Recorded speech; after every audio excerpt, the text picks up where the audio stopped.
So thank you very much indeed for the time and generosity. I'm really pleased to talk to you.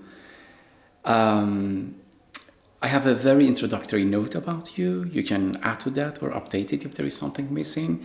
So Sherene Seikaly is Associate Professor of History at the University of California, Santa Barbara, and co-editor of Journal of Palestine Studies. She is the author of Men of Capital, Scarcity and Economy in Mandate Palestine, 2016, and also the project From Baltimore to Beirut on the question of Palestine. So is there anything missing, or are you working on something in particular now? Well, I have become the editor of the Journal of Palestine Studies, so I guess that's kind of an important thing because I'm the first woman editor of this journal that is sort of the flagship English language journal of Palestinian studies. And I also serve in editorial roles at Jadaliya and also in a Stanford series of Middle Eastern and Islamic studies. And right now I'm a fellow at the Wissenschaftskolleg here in Berlin. Yeah. Yeah, so great. So, wonderful. Busy. Yeah. So my first question is sort of like personal/intellectual. So it is like, what drew you to become a researcher on Palestine, and how would you describe the trajectory that shaped your historiography? In particular, I'm interested in how your journey and the way which brings you back to your great-grandparents in your recent project. I think, if I'm not wrong, Naim and Anissa, your great-grandparents. So what's the link and what brought you there?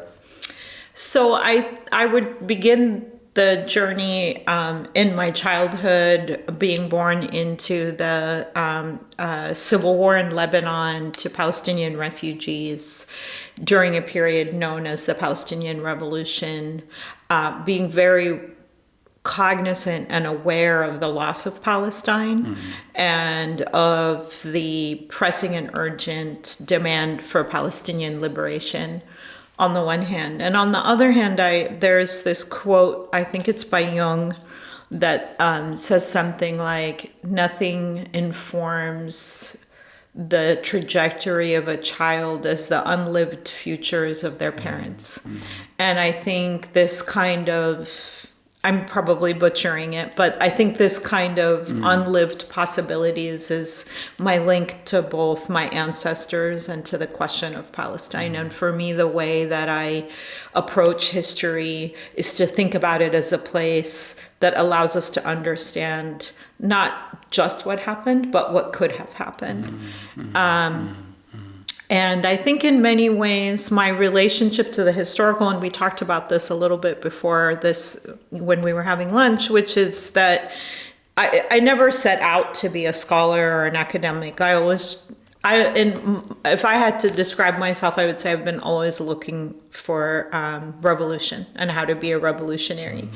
And I took many different, trips on that journey, including learning how difficult and brutal revolution was, because I wound up living it in Egypt in 2011. But I think also part of the thing that I always tell students, because I teach, teaching is a big part of what we do and as scholars, and students will come to me and say, how did you figure out that you were going to be a historian? And I always say, we're told to go look and find ourselves, but I think what we actually wind up doing is figuring out what we don't want to do.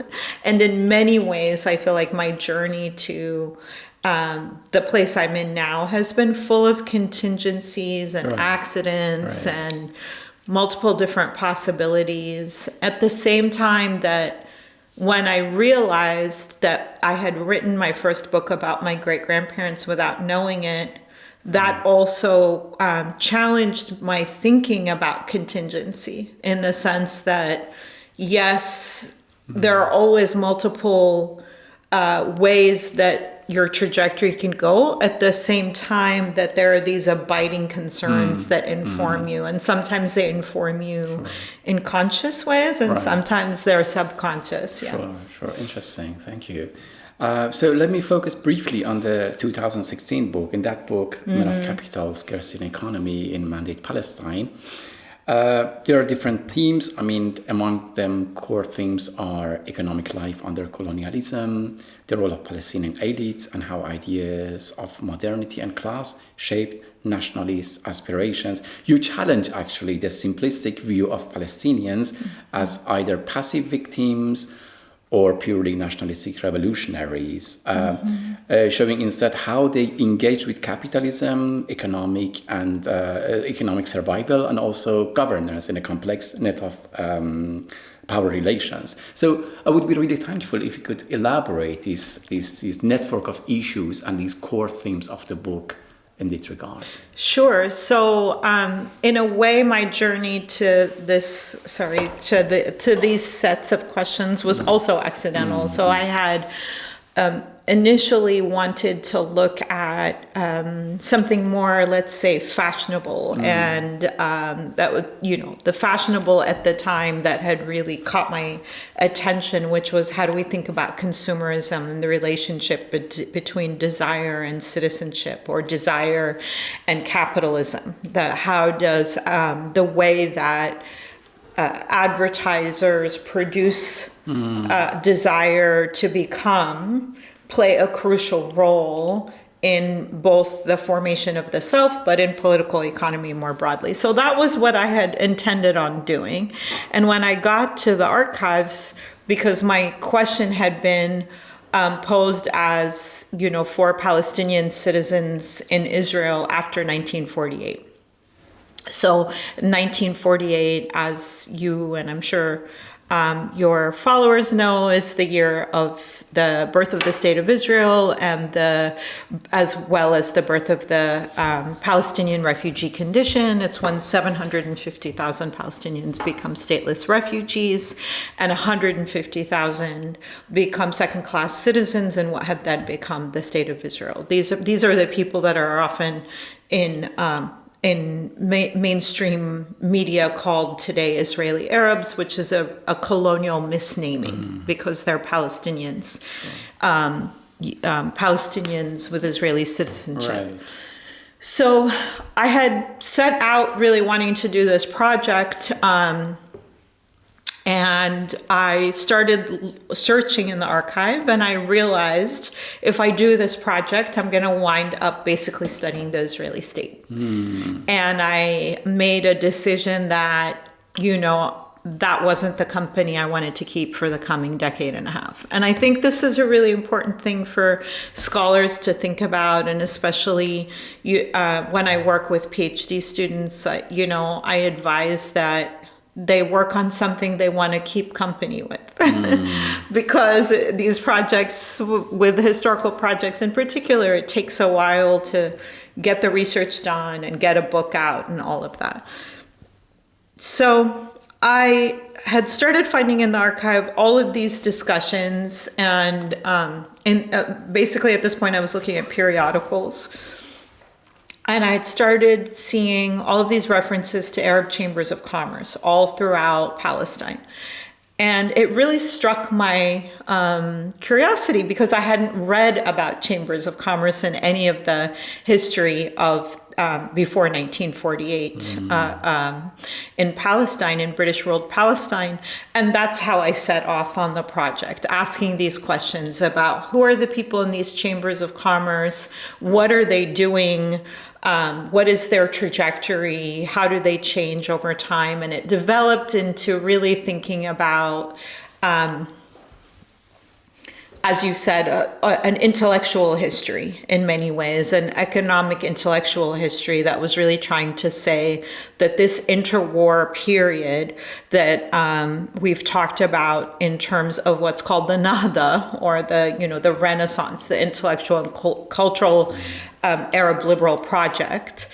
What I found was that these businessmen that I was studying were really crucial to shaping an economic Nahda, an economic set of ideas and political thought.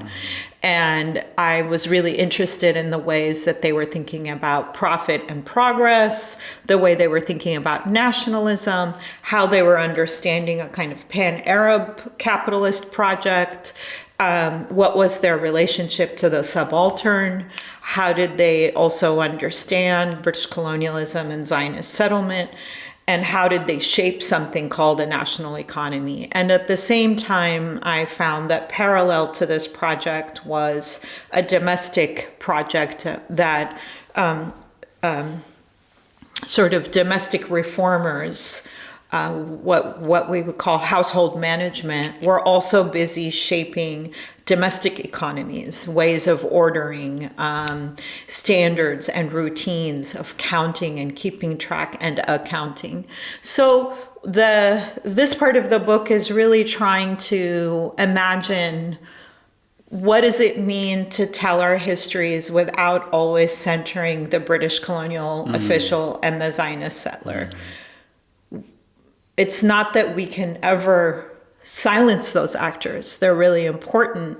But how do we look at our history, not beginning with the consequences always and working backwards, but rather trying to live in the times and the questions that people themselves resided in, instead of looking for what did they do wrong or how could they have done things differently. And then the project kind of moves to looking at how did these men of capital, which is what they called themselves, and women of thrift, how did they engage with then the British reconstruction of a command economy, particularly through World War II, because this is the period where both Egypt and Palestine become military bases to all extents and purposes in the wartime effort of the Second World War in the Middle East and North Africa, which were really important sites of battle. And so there I began looking also at things like nutrition and the calorie.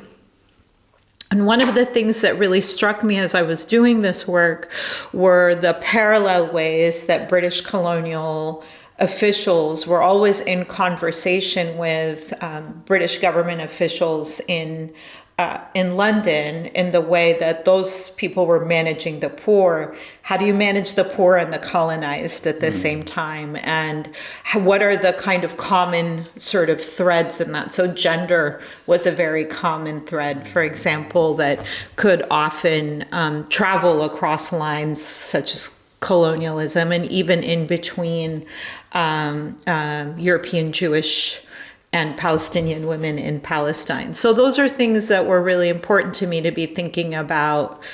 Commonalities across difference, the specificities of new tools and constructs like the calorie and the cost of living, and how were they differentiated in racial terms, as well as being really powerful tools to contain potential political upheaval. And so I mean, the project also is really informed by an insistence that we cannot begin our histories in 1948. And often when you look at political economy studies, at the time that I was writing, people often begin in 48, or sometimes, even if they begin in 48, that's in the good case scenario. A lot of times people begin in 1967 with the occupation of the West Bank and Gaza, the Israeli occupation, or even in 1993 with the beginning of the Oslo peace process. And in order for us to tell our stories, I think we have to really transcend these very important colonial junctures that we have to attend to and trace their specificities, but that we also have to challenge as the framing of our histories. What's interesting for me is that although the question of identity in that book among Palestinian Arabs is central to your book, you prioritize the question of class identity over that of national identity, and historicize the concept of the middle class. To accomplish this analysis, you reconstruct the self-perception of a segment of the Palestinian elite, the men of capital of the books, which is a book's title, in a very specific way. I would be happy to hear more about it, about this priority of class identity to the national identity in that regard. Well, okay, so I don't see it as a prioritizing as much as what I'm trying to push back on is I don't have to constantly be evidencing our collectivity. That much of the entire struggle, the Palestinian struggle, has been the denial of our peoplehood. Beginning in 1917 with the Balfour Declaration, which is the declaration that announces the British commitment to what was called in the declaration a Jewish national home. And in that declaration, the Palestinian Muslims and Christians who live in Palestine at the time are defined by what they are not. They are defined as non-Jewish, even though at this period of time in 1917, Palestinian Jews are 5 to 6% of the overall population. And these non-Jews in that declaration are safeguarded their civil and religious, but not their political rights. So this declaration is really important because it denies a peoplehood, and it also denies Palestinians political rights, okay? Peoplehood and political rights.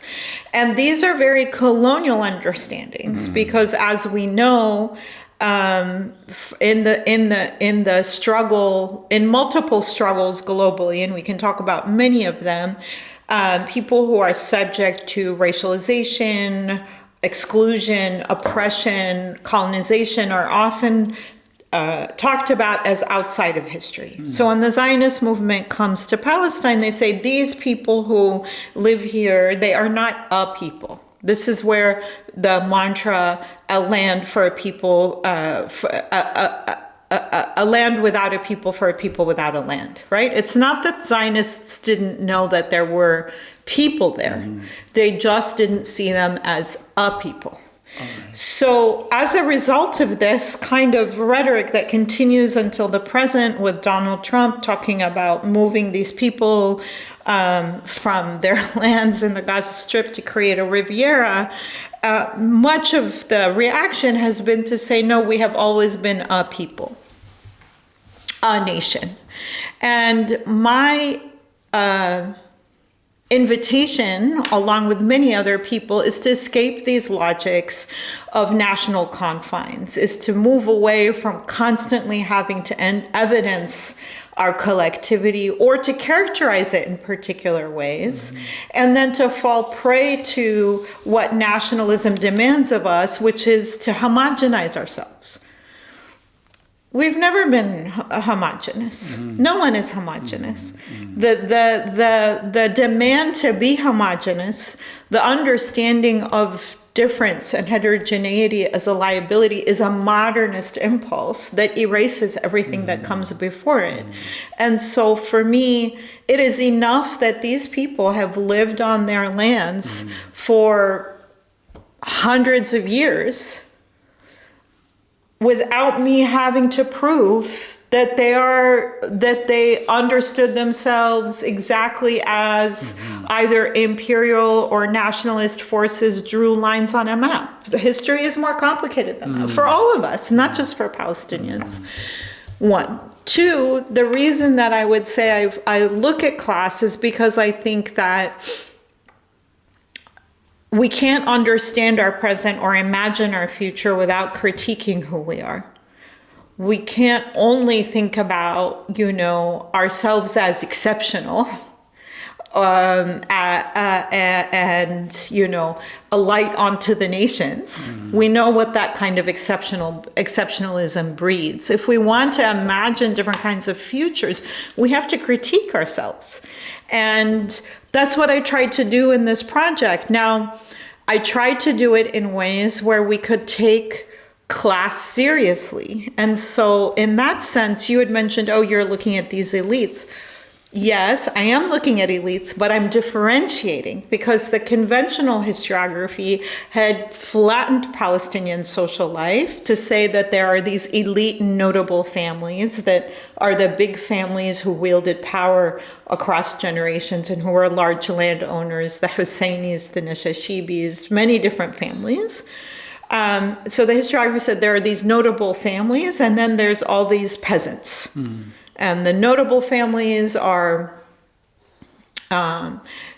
aristocratic and unwieldy and always in internecine struggle and corrupt and the usual colonial tropes.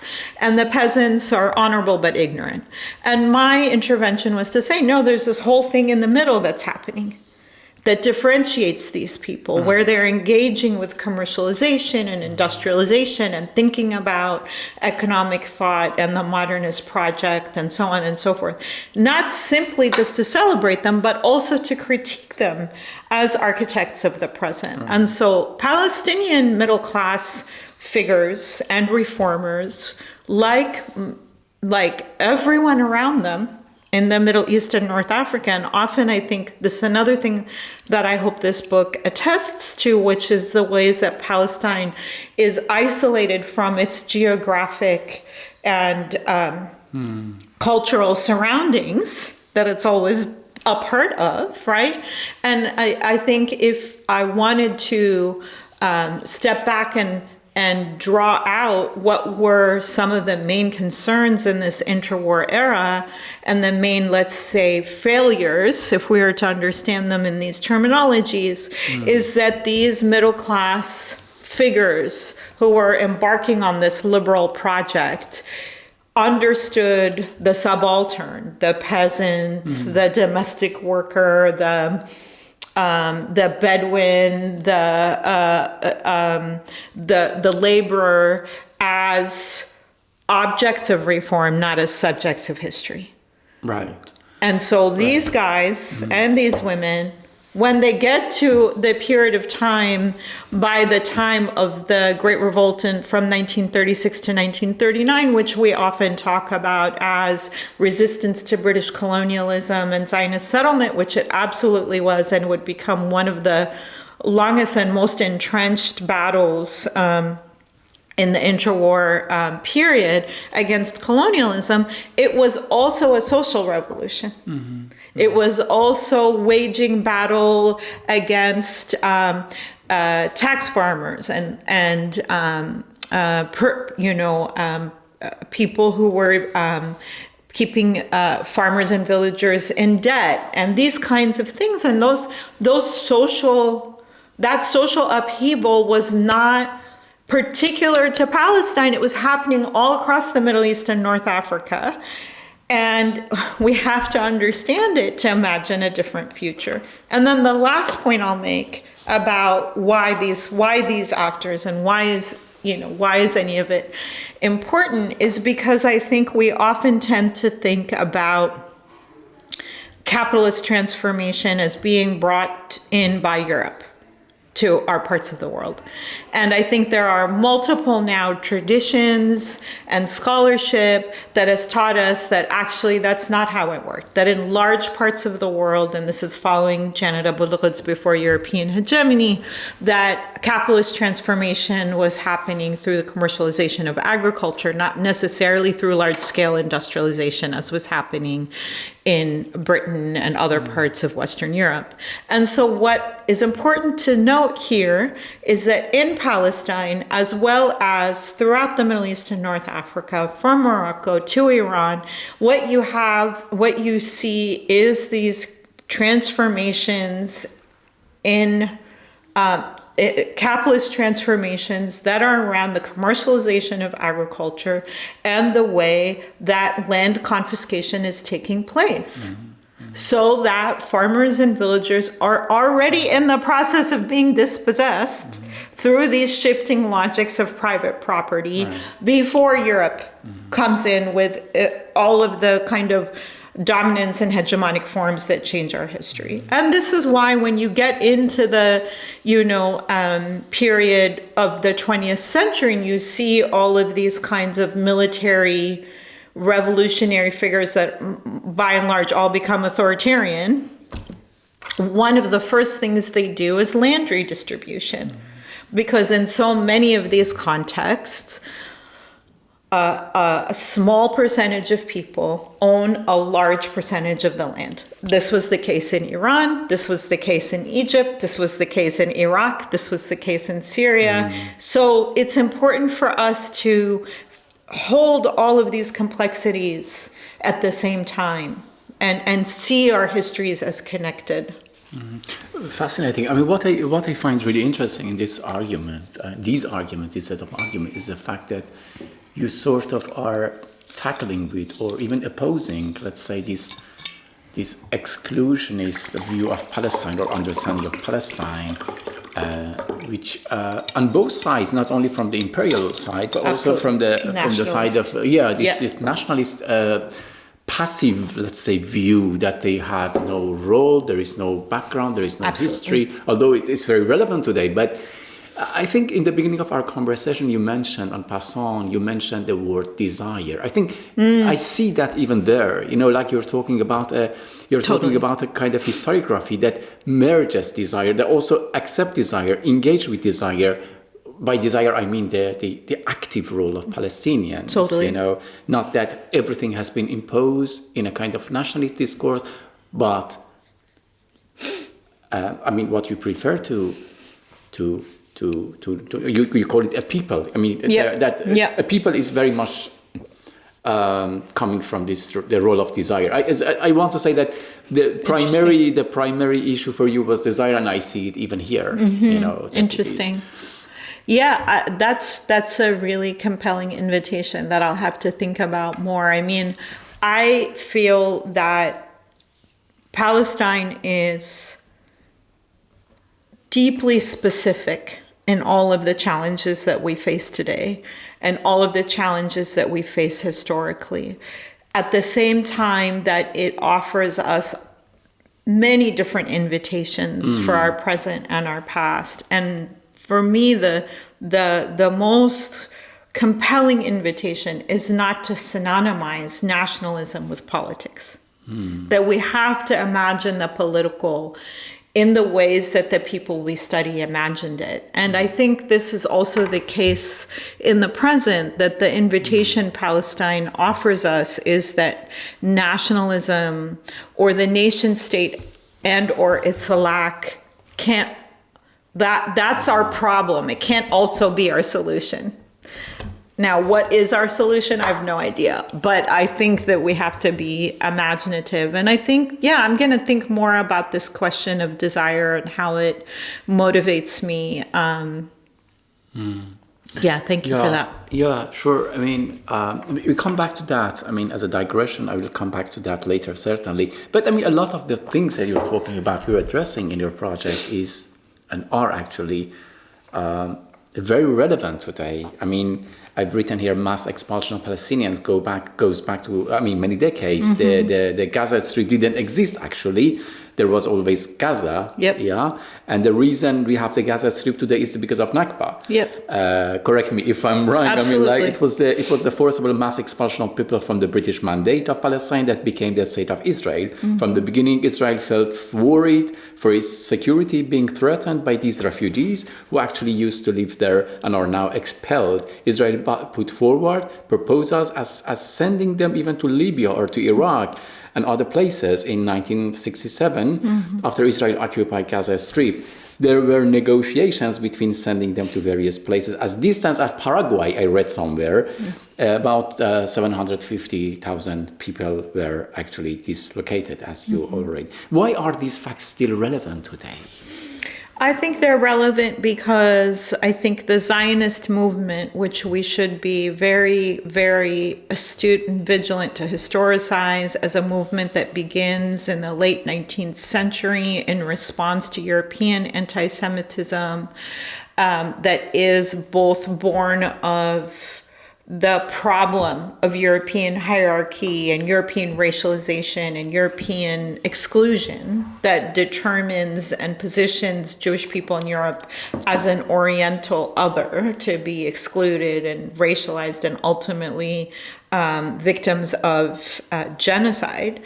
And I think the thing that we have to really understand is that Zionism is a political movement that is about 200 years old at this point, born in the late 19th century, to be distinguished from Judaism as the first Abrahamic monotheistic religion that is 4,000 years old. So I know that this is basic, but unfortunately in the politicization and weaponization of what we can and can't say, especially here in Germany, it's important to clarify the distinction between a monotheistic religion that's 4,000 years old and a political movement that understands its claims to land through the territorialization of of an insistence on ancient claims, right? This is true for all nationalisms. And so I think that when we look at the Zionist movement from the late 19th century to the present, there's been one problem that has been common, which is how do we forge a national political space that is both Jewish and democratic on a piece of land where a majority of the people who live there are not Jewish. And so from its inception, Zionism has been concerned with how do we gain the land without the people. And there were multiple different ways that that Zionism imagined that project. One very crucial articulation of it was the Jewish National Fund, which was born in 1901 and established in 1901, and its main aim was to buy as much land as possible. Actually, by 1948, only 7% of the land of Palestine is actually in the hands of the Jewish National Fund. And then we come to see all the other multiple ways and methods of expulsion, from massacres, like Deir Yassin, from forcible expulsion like that in Lid and Ramla in July of 1948, from the destruction of villages, as we've learned from historians, ranging from Walid Khalidi to Benny Morris in plans like Plan Dalit or Plan D, up until the present. And so, none of this is new. At the same time, and this is one of the things that is so challenging, is to think about how what we are witnessing is continuous with, and at the same time, a rupture from everything that we've seen in this history. Yeah, I have some. I just talked about the question of desire, but the following question would sort of make it more challenging for me, that I will postpone it to another question. But now the other question is the scholar Omar Barghouti. He writes somewhere in 2004, I'm quoting from him, "I define relative humanity as a belief and relative humanization as a practice based on that belief that certain human beings who share a specific common religious, ethnic, cultural, or other similarity, substantial identity attribute, lack one or more of the necessary attributes of being human, and are therefore human only in the relative sense, not absolutely, and not unequivocally. Accordingly, such relative humans are entitled to only a subset of the otherwise inalienable rights that are due to full humans. Perceiving the Palestinians as relative humans has played a decisive role in inhibiting the evolution of a unitary state solution, as will be shown later." So, end of quote. I don't know if it is a question, perhaps it is like an invitation to think, But it is like this: how does the concept of relative humanity help explain the phenomena of today, namely scholasticide, as you also talked about it earlier in some other interviews? And what does the systematic destruction of educational institution reveal about the relationship between this kind of dehumanization and knowledge suppression in contemporary Palestine?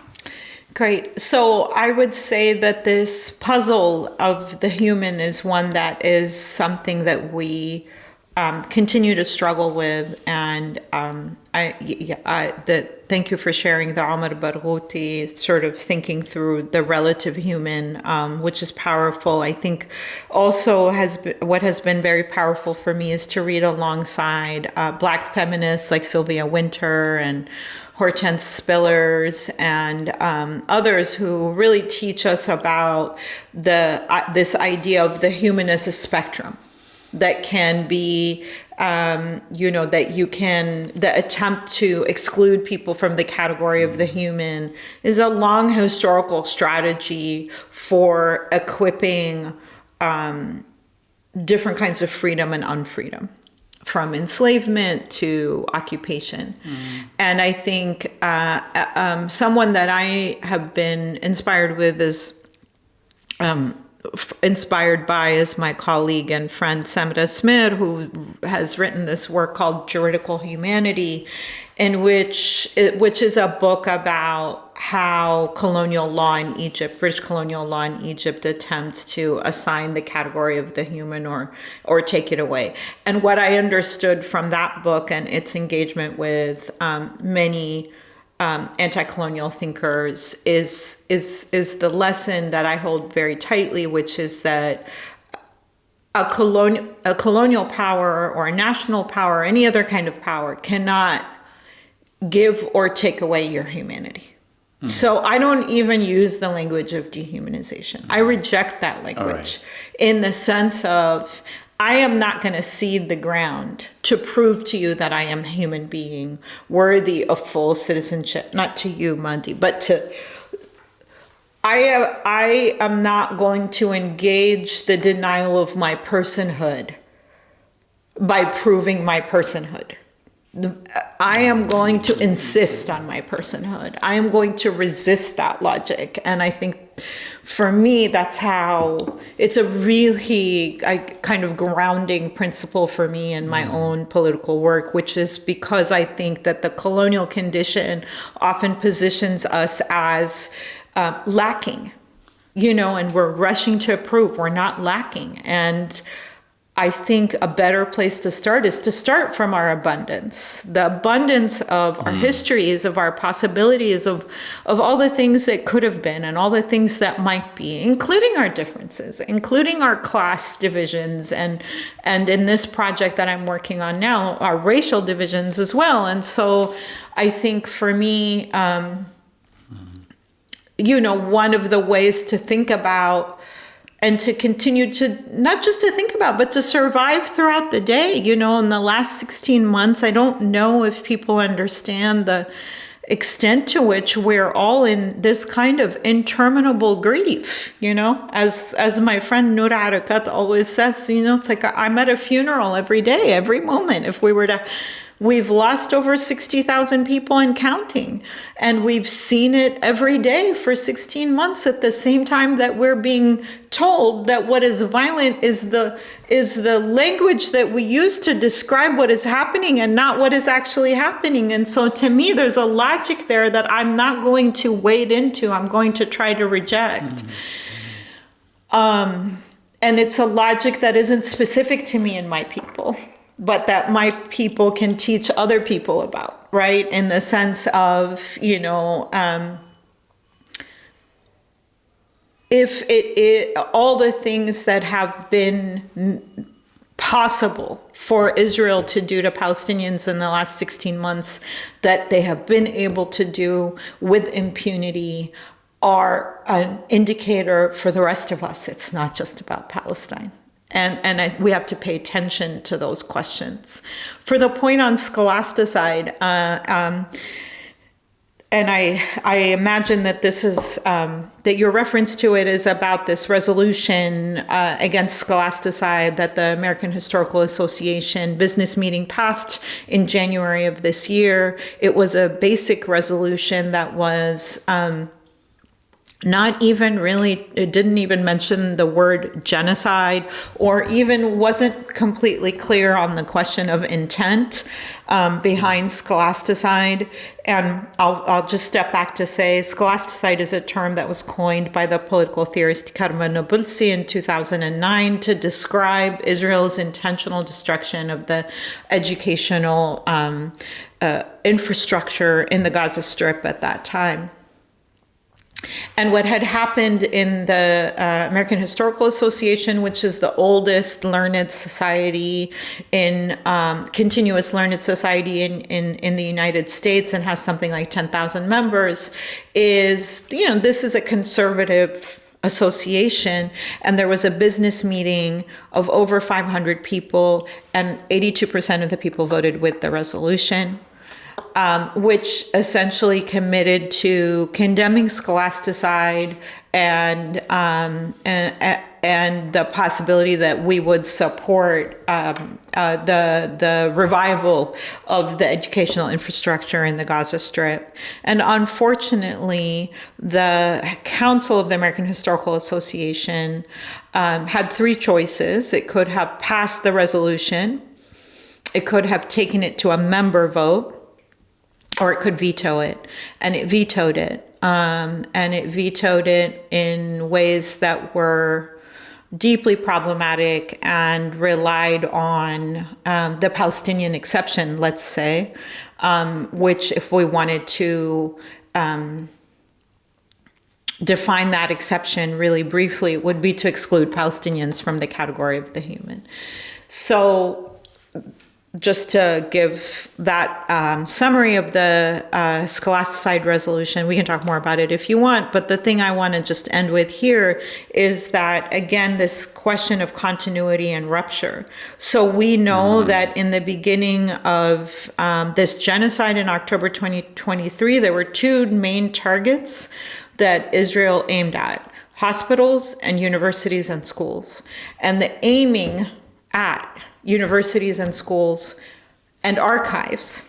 Every single archive in the Gaza Strip has been annihilated and lies today in rubble. The Gaza Municipality Archive, every single archive of every single ministry, from the Ministry of Endowments to educational ministries to the Interior Ministry, lie today in rubble.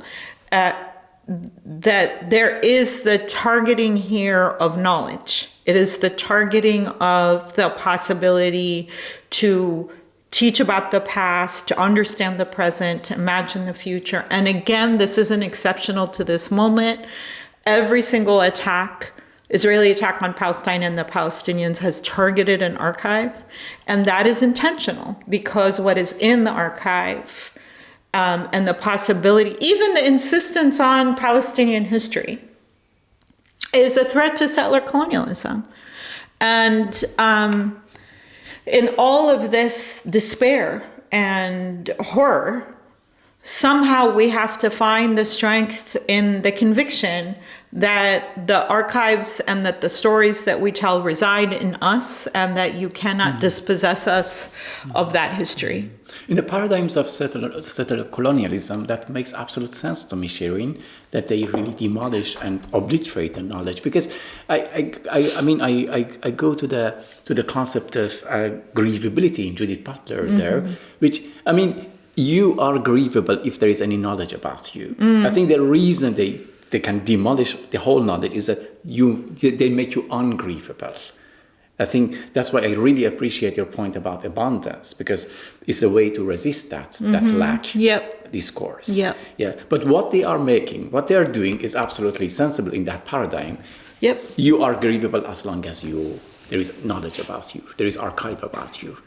Yeah, although I think one of the things that globally, so we often say and feel that in the contemporary moment, no one is standing with the Palestinians, but what we mean is that governments and elites aren't standing with Palestinians, but what we've seen and witnessed across the globe are everyday people standing up and with, standing up for and with Palestinians. And I think that's a balance that we have to contend with also analytically. So when we talk about grievability and ungrievability and the rendering or the attempted rendering of people as ungrievable, who's doing the grieving in that? You will never render Palestinians ungrievable to I would argue, many people in the world. And that is actually precisely what is so threatening to establishment politics in this moment.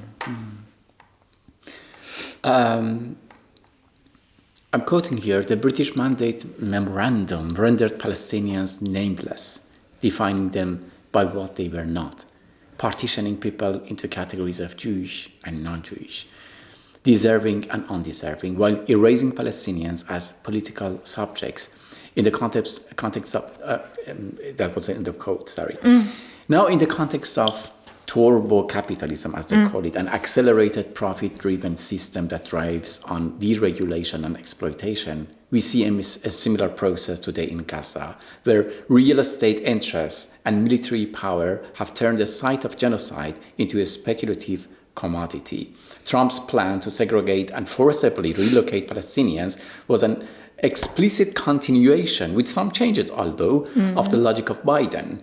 So what historical parallels can be drawn between the British mandate's role in dispossession and today's capitalist colonial forces reshaping Palestinian land for profit? And how do we make sense of, if at all we can make sense of such hypocrisy of the US involvement, which not only facilitated Gaza's destruction, but now positions itself as a key good player in its reconstruction?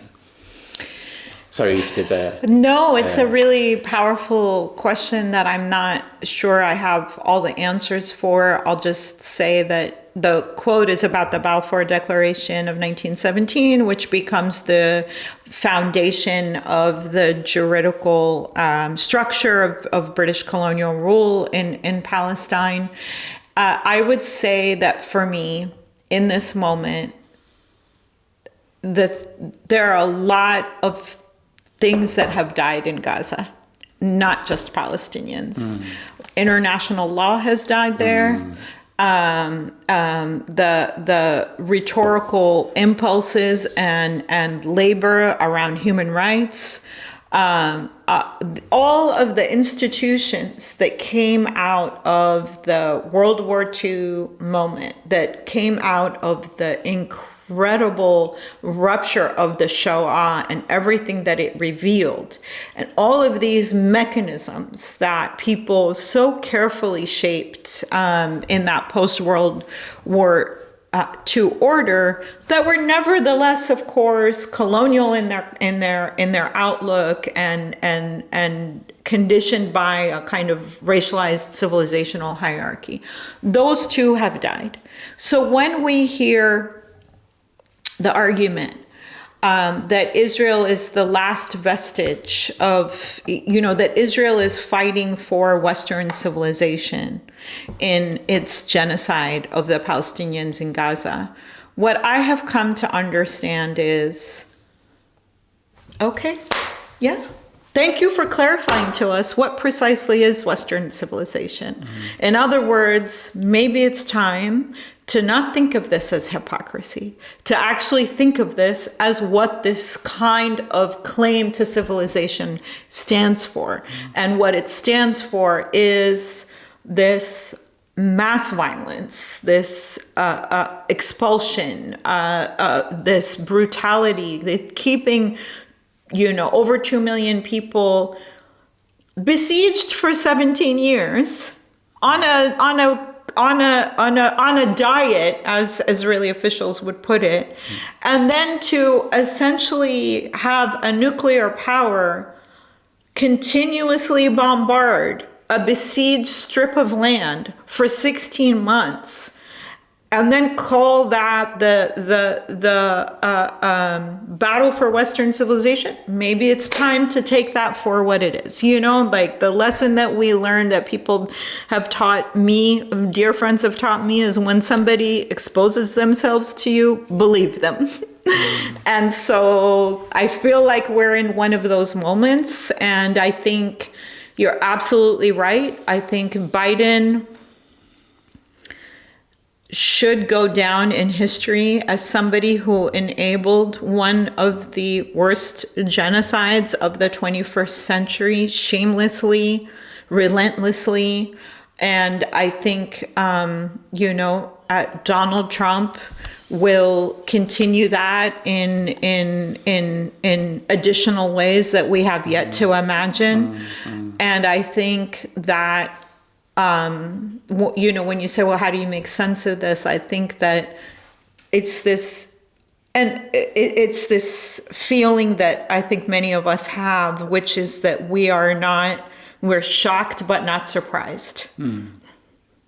And I think that sense of being shocked but not surprised is one that can also, like I said earlier, give us tools for how to understand the disenfranchisement of the present in many contexts, the erosion of the social contract in many different contexts, where we're shocked when things are taken away or, forced down people's throats, but we're not really surprised. I mean, as a person living in Germany and as an Iranian German now, I have the impression that I have to really revisit either my understanding of the word radical, or I have to challenge the Germans' understanding of radical. I mean, in the German context, talking about like Green Party, which is no less different from the Democrats in the US, a radical often doesn't mean a profound transformative confrontation, but rather a direct, unfiltered contact with trauma, something seen as destabilizing for them, of course. So post-war emotional politics, as another scholar, Anna Parkinson, shows, structured emotions to fit societal needs in Germany, favoring differentiation and controlled engagement over raw confrontation. This preference today in Germany explains why, when addressing past or present atrocities and genocide, German discourse leans toward categorization and legal framing rather than visceral reckoning. Historically, trauma has been managed in Germany rather than fully confronted, making radical engagement understood as an unmediated response, both rare and unsettling in Germany. That is really challenging for me. I mean, the last 2 years, the way they are on media, like labeling immediately any movement as radical. I mean, I have to really revisit my cognitive dictionary, what radical means.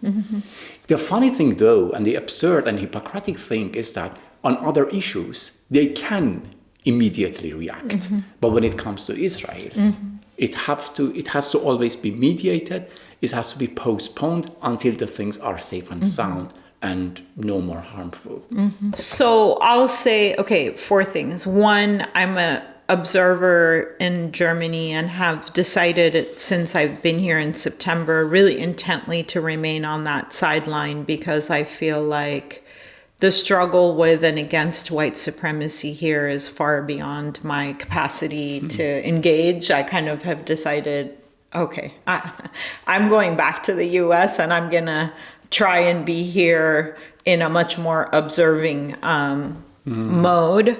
So the comments that I'm making are in that along those lines. Number one, I think the erasure and the inability to face Palestinian trauma is deeply racialized. And it gets back to this question of the exclusion from the human and the exclusion from grievability. And I think that the questions that we ask about that condition are precisely as you pose them, not to humanize ourselves, but to ask those who are attempting to exclude us from that category, what's happening to you? What is it that is allowing you to do this? It's actually you that we have to understand, not ourselves. Absolutely. And, when we see all of these, TikTok videos of Israeli soldiers and all of the kinds of plethora of evidence that they have put forward, I think there is and ought to be a lasting question about what does this mean for people, for Israeli social life. Then I think,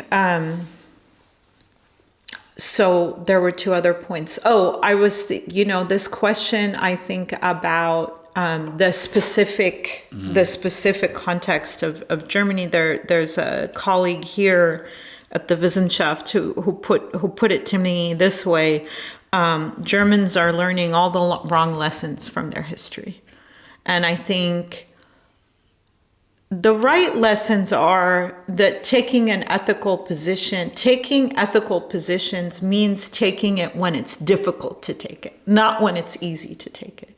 If you're sitting back and too afraid to speak, or you're involved in shutting down other people's speech because of how much it might hurt your own interest, you're on the wrong side of history. And unfortunately, we see this happening again and again. And, I'm sorry to interrupt you. I bet you that in a couple of years there would be film festivals about Palestine in Germany. I bet you. I really guarantee that there would be galleries. There is a festival now happening, the Palinali, but I think as we saw this week with the Francesca Albanese and all of the securitization around that, I think it's going to take more than a couple of years, and here's why. And I'll just, this is a point that... No, when things are sound... It's going to take more than a couple of years. There would be Museum of Gaza in Berlin. No wonder. But it's going to take more than a couple of years. Yeah. Why? Because it links to, and this is a point that my spouse has made to me repeatedly, because it links to the question of the immigrant. It links back to the question of what you were talking about with the Green Party and, who's radical and who's liberal and who's whatever, which is that there are all of these structural questions that are now being put onto the figure of the immigrant, right, as the source of blame or as the primary solution. So I think we can see this coalescing of Palestine and the immigrant question, Palestine and the climate question. Palestine and free speech, right? So I think that that there is a kind of synergy happening. And I think what's ahead of us is that we find ways to organize together across difference in order to think of a different way forward. Fear is not the opposite of courage. I think courage is being afraid and facing your fear. So I think we can be afraid and brave at the same time. And I think that's maybe the best way to be brave, which is to know that, we're afraid. Recognize it. Yeah, right. To work from the place of fear. Right. And I think, as I hope is clear, I'm not a nationalist, but I do look upon these Palestinians in the Gaza Strip with such admiration for the way that they have held ground despite all the odds. And this image, all the imagery of, hundreds of thousands of people lining up on the Mediterranean coast to go back to northern Gaza after the cessation of fires on January 19, basically challenging this Israeli, the Israeli announcements that there will be no return to northern Gaza, and practicing return in this way is an inspiration to hold together fear and bravery, because I have to imagine that they are full of both, conviction and foreboding, and I think that's the condition of our times, really. I have to make another small digression here. I mean, talking about fear and recognizing fear, I feel sort of convinced that having an understanding of geopolitics is also a part of that knowledge, that recognition, that acknowledgement that there are these strategically or geopolitically oriented movements in the region, for example. So, just to make it short, I believe that I think that I have to be cautious sometimes when I'm talking about desire and heterogeneity to the extent, I mean, it shouldn't jeopardize the geopolitical understanding of the issue at work. When it comes to Iran, I had this experience that the diaspora discourse of Iranians, one reason for me it was disappointing to some extent. I mean, aside from the liberating aspects of that, was that it absolutely, I mean, the geopolitical question of Iran was absolutely eclipsed by this kind of heterogeneity discourse of Iranian, which really, Right. you know what I mean? Yeah, so yeah. I think when it comes to Palestine, sometimes I have the impression that people might do that unwantedly sometimes. You know, people can sort of completely ignore the that's why I talked about Trump, because what he's doing is absolutely geopolitical mixed with turbo capitalism. You see what I mean? My point is that desire plays a big role, but I cannot convince myself that desire alone can function without this geopolitical recognition. I mean, fear is a part of that. Yeah. Well, I also hear from what you're saying of the way that many different people will use the discourse of heterogeneity to speak against the demand for liberation. Yeah, people definitely will do that. And I know very much, you know, the cases that you're talking about, you know, people, and I think that's definitely something that we have to face head on, but also not cede ground to, you know? Right, sure. And in terms of the broader geopolitical, I mean, the whole world is in a reordering right now, you know? And if we're thinking about, so we've been talking about Palestine, but specifically about the Gaza Strip. We haven't gotten to the West Bank, which has been under this just escalated settler governance and confiscation, land confiscation and brutalization, and for decades, and now it's heightened under this Operation Iron Wall. We haven't touched the economic crisis in Lebanon, the conditions of what a Lebanese state and its implications in this kind of necro-political governance that we saw with the August 4th, 2020 explosion at the port. We haven't talked about the richest Arab country, Saudi Arabia, you know, going to war on the poorest Arab country, Yemen. We haven't talked about,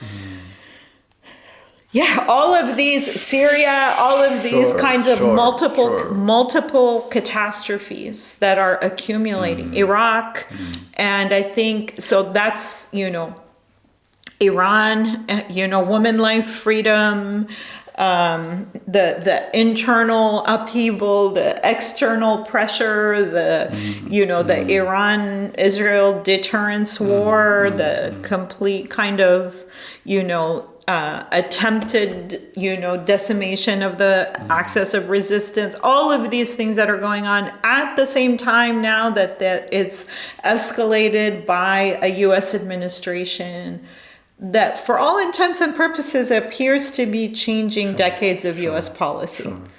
So I totally agree. I mean, I think that we have to be vigilant in so many different ways. And I think part of our exhaustion is that demand for vigilance, to keep our eye on so many different things. Right. Yeah. So my last question, I have to skip some questions because of the time. So I choose one question as the last one. As Bashir Abu Maneh argues, I'm quoting him, for Fanon, ending racism and exclusion has to be done not through reifying oppressed identities and celebrating national and ethnic particularism, but through common struggle for freedom and equality, end of quote. How can we apply this principle of common struggle without falling in the trap of competition between causes? In your work, you emphasize the importance of commitment to struggle, focusing not only on Palestine, but on the liberation of movements in Sudan, in Congo, Haiti, and among Black, Latinx, and indigenous communities. Palestine not as a site of salvation, but as a paradigm. So I would be happy to hear more on that. Oh, you're so kind. I think one of the things that's been, the last 16 months have been so revealing in terms of what it means to organize across difference. And I think one of the things that it's been really revealing about when we're thinking about joint struggle is our differences, our tensions across movements, our all the work that we still have to do to understand various histories and structures and forms of racism, anti-Palestinian racism, anti-Blackness, antisemitism, right, which has become folded into many things that also at times don't get deeply into, what is actual existing anti-Semitism. And so I think the demand and the invitation again is to productively, Audre Lorde has this wonderful quote that I always kind of take heed of, where she says to, sit in the cold winds of self-scrutiny.